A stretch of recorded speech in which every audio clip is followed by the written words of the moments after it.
Nagka-dengue pala si Vice Ganda. Slip of the tongue na nabanggit ni Kim Chu sa It's Showtime na nagpagaling si Vice sa dengue.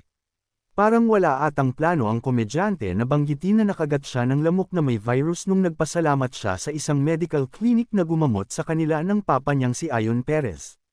Sana alam ko na may dengue ako ng time na yon. Hindi ko nga alam, di ba?